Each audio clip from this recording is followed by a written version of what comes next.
Hello guys. അപ്പോൾ ഇന്ന് ഞാൻ വന്നിരിക്കുന്നത് നമ്മൾ ബിഗിനറായിട്ടുള്ള ഒരാൾ എങ്ങനെ ബാങ്ക് നിഫ്റ്റിയിൽ എൻട്രി എടുക്കാം എന്ന് കാണിച്ചു തരാൻ വേണ്ടിയാണ്. അപ്പോൾ നമ്മൾ പഠിച്ചായിരുന്നു CP അങ്ങനെ രണ്ട് കൺസെപ്റ്റ് ഉണ്ട്. മാർക്കറ്റ് ഇപ്പം നിൽക്കുന്നത് 42,600 9:15.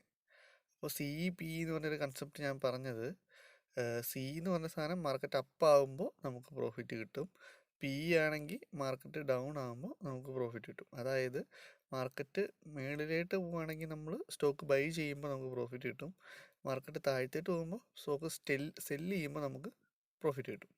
അപ്പോൾ ആ സെയിം കൺസെപ്റ്റ് തന്നെ ബൈ ചെയ്യുന്നതിന് പകരം നമ്മൾ അതായത് ബൈ ചെയ്യുന്നിടത്ത് നമ്മൾ ബൈ ചെയ്യുന്നു, സെല്ല് ചെയ്യുന്നിടത്ത് നമ്മൾ പി ബൈ ചെയ്യുന്നു എന്ന് കരുതിയാൽ മതി. ഓക്കെ, അപ്പോൾ അതാണ് ഇവിടുത്തെ കൺസെപ്റ്റ്. സെല്ല് ചെയ്യുമ്പോൾ നമ്മൾ ബൈ ചെയ്യുന്നു എന്ന് കരുതിയാൽ മതി. ഓക്കെ, അപ്പോൾ ഞാൻ ചെറിയൊരു സ്ട്രൈക്ക് പ്രൈസ് ഇവിടെ എടുത്തിട്ടുണ്ട്, 43,200. അപ്പോൾ 43,200 6 ജനുവരിയിൽ ഓപ്പൺ ചെയ്തപ്പോൾ ഉള്ള പ്രൈസാണ് നമ്മളിപ്പോൾ കണ്ടുകൊണ്ടിരിക്കുന്നത്. അപ്പോൾ ഓപ്പൺ ചെയ്തിട്ട് എന്താണ് ഓപ്പൺ ചെയ്തിട്ട് ഇങ്ങനെ താഴ്ത്തിട്ട് പോയിട്ട് ഏകദേശം ഒരു 62 രൂപയിൽ വന്ന് ഇപ്പോൾ ക്ലോസ് ആയിരുന്നു. അപ്പോൾ ഞാൻ അതാണ് ഇവിടെ എഴുതിയത്, 43,200 അറ്റ് 155 രൂപയ്ക്ക് ഒക്കെ ഞാൻ മേടിക്കുമായിരുന്നെങ്കിൽ മാർക്കറ്റ് മേളിലേക്ക് പോകുന്നതനുസരിച്ച് നമുക്ക് പ്രോഫിറ്റ് കിട്ടിക്കൊണ്ടിരുന്നേനെ. പക്ഷേ അന്ന് മാർക്കറ്റ് മേളിലേക്ക് പോയിട്ടില്ല. ഓക്കെ, അപ്പം അന്ന് മാർക്കറ്റ് എങ്ങോട്ടോ പോകുന്നത്, താഴ്ത്തിട്ട് ഇറങ്ങിപ്പോന്നു. ഉണ്ടാവും ഇവിടെ ഓപ്പൺ ആക്കിയിട്ട് ഇവിടെ ഓപ്പൺ ആക്കിയിട്ട് താഴ്ത്തിട്ട് പോന്നു. ഇൻ കേസ് ഞാൻ 42,000 പി എടുത്തതെന്ന് വയ്ക്ക്, 42,000 പി എടുക്കുകയെന്ന് വെച്ച് കഴിഞ്ഞാൽ എങ്ങനെയാണ് മാർക്കറ്റ് താഴ്ത്തിട്ട് പോകുമ്പോൾ എനിക്ക് പ്രോഫിറ്റ് കിട്ടും. അപ്പോൾ ഞാൻ 42,000 പിയുടെ ഇവിടെയാണ് 42,000 തന്നെ, ഇതാണ് സൈഡിൽ കാണുന്നതാണ് സ്ട്രൈക്ക് പ്രൈസുകൾ. അപ്പോൾ ഞാൻ 42,000 പി ആണ് സെലക്ട് ചെയ്യാൻ പോകുന്നത്. ഓക്കെ, ഇപ്പോൾ മാർക്കറ്റ് ക്ലോസ് ആയിക്കണേ 42,222 അപ്പോൾ ഞാൻ 42,000 പി ഞാൻ ഇവിടുന്ന് സെലക്ട് ചെയ്തു. അപ്പോൾ അതിന് എത്ര രൂപയുണ്ട്? 120 രൂപ. ഓക്കെ, അപ്പോൾ അത് ഞാൻ എടുത്തപ്പോൾ മാർക്കറ്റ് എന്തായി, ഇവിടുന്ന് ഇങ്ങനെ താഴ്ത്തിട്ട് പോകുന്നു, ഇങ്ങനെ പോകുന്നു. അപ്പോൾ എൻ്റെ 120ൻ്റെ റേറ്റ് എന്തായി, 150 കൂടി, പിന്നെ ഒന്ന് കയറിയപ്പോൾ 140, അങ്ങനെ കൂടി 300ആയി.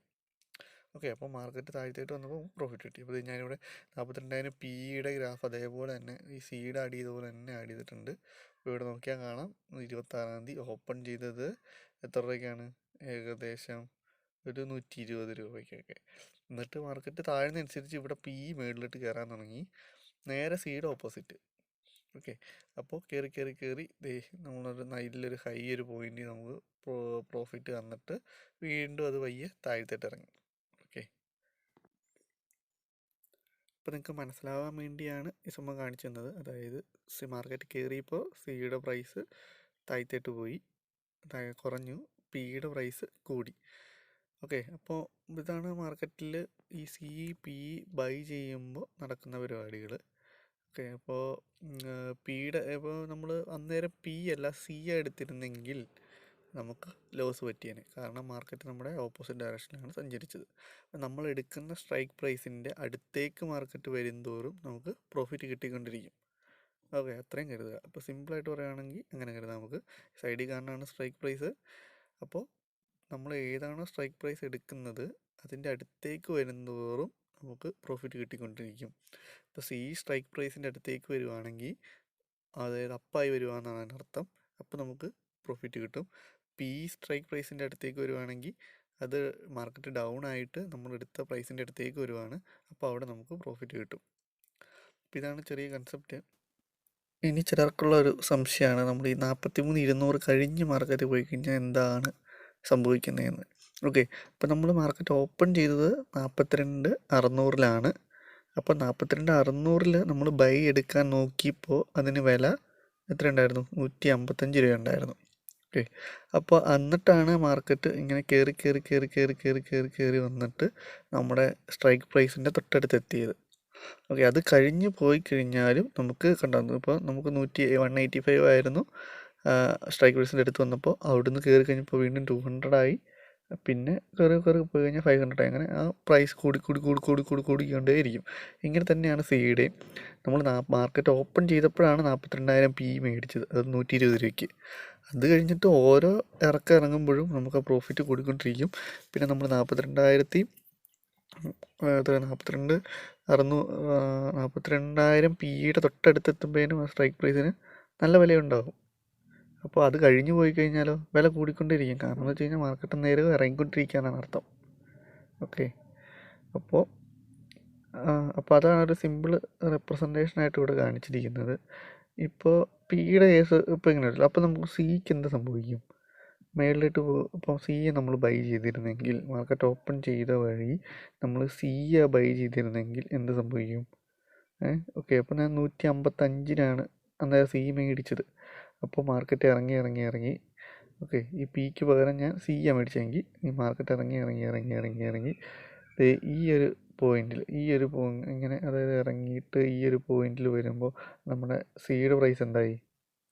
ഓക്കെ, സിയുടെ പ്രൈസ് കുറഞ്ഞു പോയി. അതായത് 155 മേടിച്ച സാധനം ചിലപ്പോൾ ഒരു എത്രയായി കാണും? ഒരു 120 ആയി കാണും.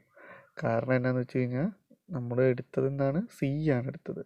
അതുകൊണ്ട് മാർക്കറ്റ് അപ്പല്ല ആയത്, ഡൗൺ ആണ് ആയത്. നമ്മുടെ നേരെ ഓപ്പോസിറ്റ് ഡയറക്ഷനിലാണ് മാർക്കറ്റ് സഞ്ചരിച്ചത്. ഓക്കെ, അപ്പോൾ ഞാൻ ജസ്റ്റ് ഇവിടെ ഒരു 100 രൂപ കൊടുക്കാം ഇപ്പോൾ. ഓക്കെ, അപ്പോൾ സിയുടെ വില അന്നേരം 100 നമ്മൾ ആ ടൈമിൽ തന്നെ പി എടുത്തതിൻ്റെ വില 150. ഇനിയും മാർക്കറ്റ് താഴ്ത്തേട്ട് വന്നു കഴിഞ്ഞാൽ നമുക്ക് സിയിൽ ലോസ് ആയിക്കൊണ്ടിരിക്കും. ഇപ്പോൾ ഏകദേശം അടിയിൽ താഴെ എത്തിക്കഴിയുമ്പോൾ നമ്മുടെ സിയുടെ വില എത്രയാകും? ഒരു 60 രൂപ അപ്രോക്സിമേറ്റാണ് ഞാൻ പറയുന്നത്. ഒരു 60 രൂപയൊക്കെ ആയിട്ട് നമുക്ക് നല്ല രീതിയിൽ ലോസ് കിട്ടും. കാരണം നമ്മൾ 155-ന് മേടിച്ചാണ്. ഇപ്പോൾ കറണ്ട് എത്രയാണ്? 60 രൂപയാണ്. അപ്പോൾ ഇങ്ങനെയാണ് ഇതിൻ്റെ വില മാറുന്നത്. സി പിയുടെ നമ്മൾ കറക്റ്റ് വ്യൂവിൽ നോക്കി കാണുവാണെങ്കിൽ നമ്മൾ അവിടുന്നൊരു മാർക്കറ്റ് ഇന്ന് ബെയറിഷാന്ന് കണ്ട് പി എടുക്കുകയാണെങ്കിൽ നമുക്ക് നല്ല രീതിയിൽ പ്രോഫിറ്റ് കിട്ടിയേനെ. പക്ഷെ നമ്മൾ ചിന്തിച്ചത് ഓപ്പോസിറ്റാണ്. അപ്പോൾ അങ്ങനെ ചിന്തിക്കുമ്പോൾ നമ്മൾ എന്ത് ചെയ്യും? സ്റ്റോപ്പ് ലോസ് ഇടും. അതായത് അവിടുന്ന് മാർക്കറ്റ് കയറിയില്ലെങ്കിൽ നമുക്ക് സ്റ്റോപ്പ് ലോസ് അടിച്ച് പോകാവുന്ന രീതിയിൽ സ്റ്റോപ്പ് ലോസ് ഇടും.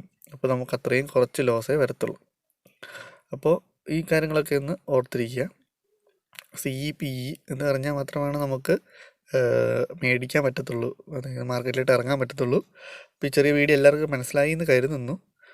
എന്തെങ്കിലും സംശയം ഉണ്ടെങ്കിൽ നിങ്ങൾക്ക് കമൻറ്റ് ചെയ്യാം.